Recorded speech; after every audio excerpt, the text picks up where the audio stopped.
is the Cabinet Shakeup 101. You may call it the Cabinet Musical Chairs, State House Edition, where Cabinet Secretaries go round and round as the music plays.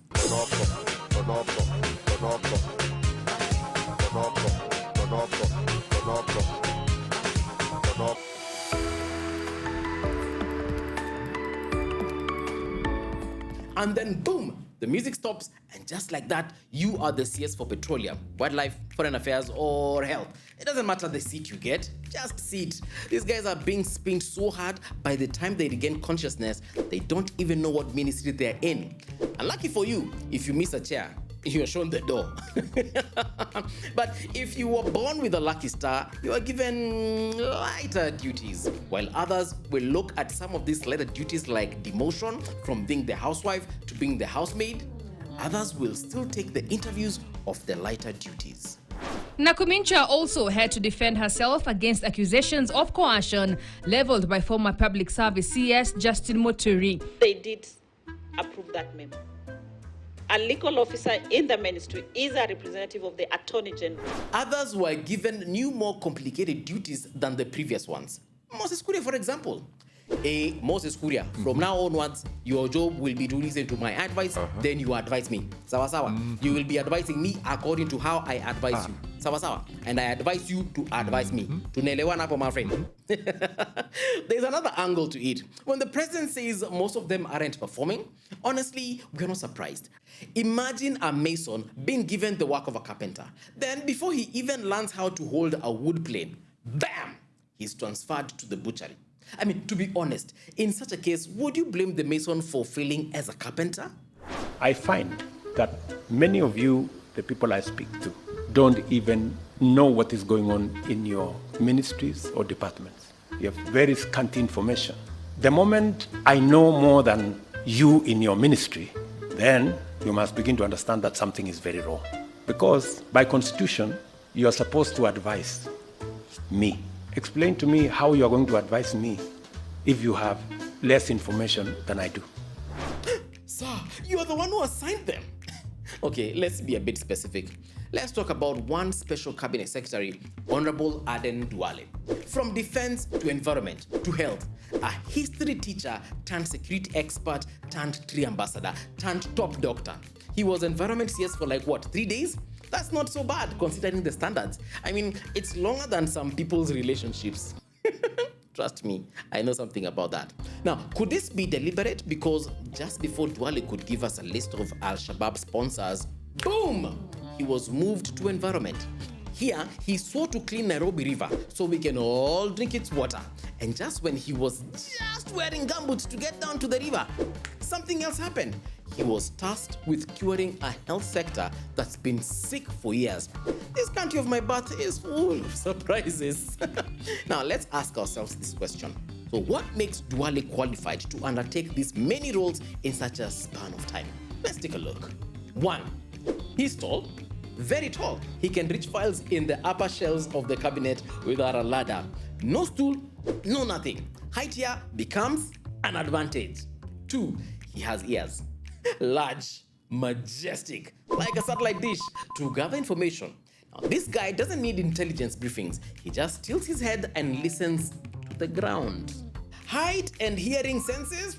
I mean, what more do you need in a CS? And now, as a former teacher, he is in charge of doctors. Let's imagine for a moment, how would a noble classroom teacher handle strikes? With exam papers? Write the composition on the topic the day I refused to work. Then marks, legible handwriting, There will be bonus marks for metaphors. Okay, I know I have a very bad Somali accent, but hey, you get the point, right? Class, what's a stethoscope? Is it A, musical instrument, B, a forest tool, or C, a weapon of mass consultation?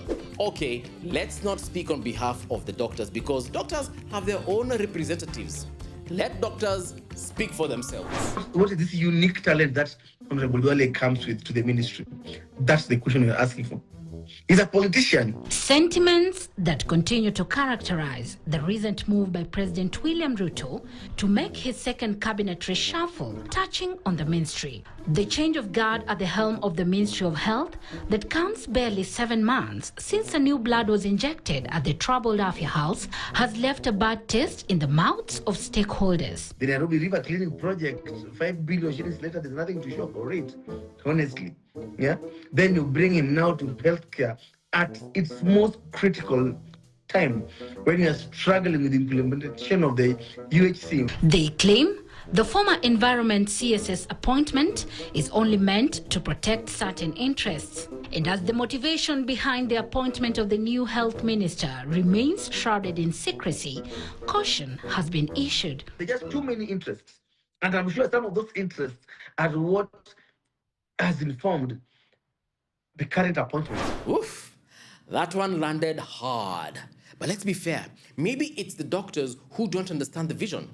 Talking of visions and strategies, the main player in this game is a daktari from Sugoi, a PhD holder. So this game isn't just a musical child's play. What exactly would go into the mind of a doctor? Is it policy?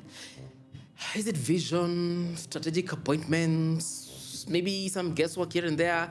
Or is it hii ni ya weta, weka hapa, hii ni yangu, toa hapa, hii ni ya ma-DVD, rudisha huko, ya Raila weka kwa finance ndio anyamaze. Kabogo can be in ICT because if you come from the mountain, you are likely to attract more network. Wait a minute, that's a brilliant idea. In the mountain, there are network boosters. Si mnajua za KBC, KTN, and TV ziko huko juu. Well, beyond the musical chairs, I see a chess game, mobility, checkmate the media, shift the knight to health, bishop to defense. But here's the twist. The more incompetent you are, the more resourceful you are to the government. You don't fix failure, you reward it with a new title. This government is full of incompetent puppets. And when the strings tangle, the puppets switch positions. And if it all fails, you restart the board. I mean, kwani shida iko wapi? This way, you sell false hope, but things may change. But the more they change, the more they remain the same. If not get worse, of course. You know, the closest I've come to being a president is when I buy food for the kitchen and follow up. Because I don't trust the system. Sasa msichana wa kazi, uko namna gani? Uko salama Ona, nimeleta nyanya na kitunguu ziko hapa. Utakatakata alafu weke ndani ya mafuta. Sawa sawa. Alafu zungushe kwa mafuta zikuwe brown kabisa. Alafu uweke cabbage ndani. Tunaelewana my friend? Alafu kanyama kangu si utakaweka kando.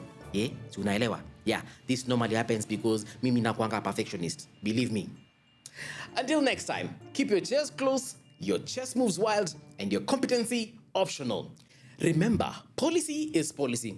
Even the statement lack of policy has the word policy in it.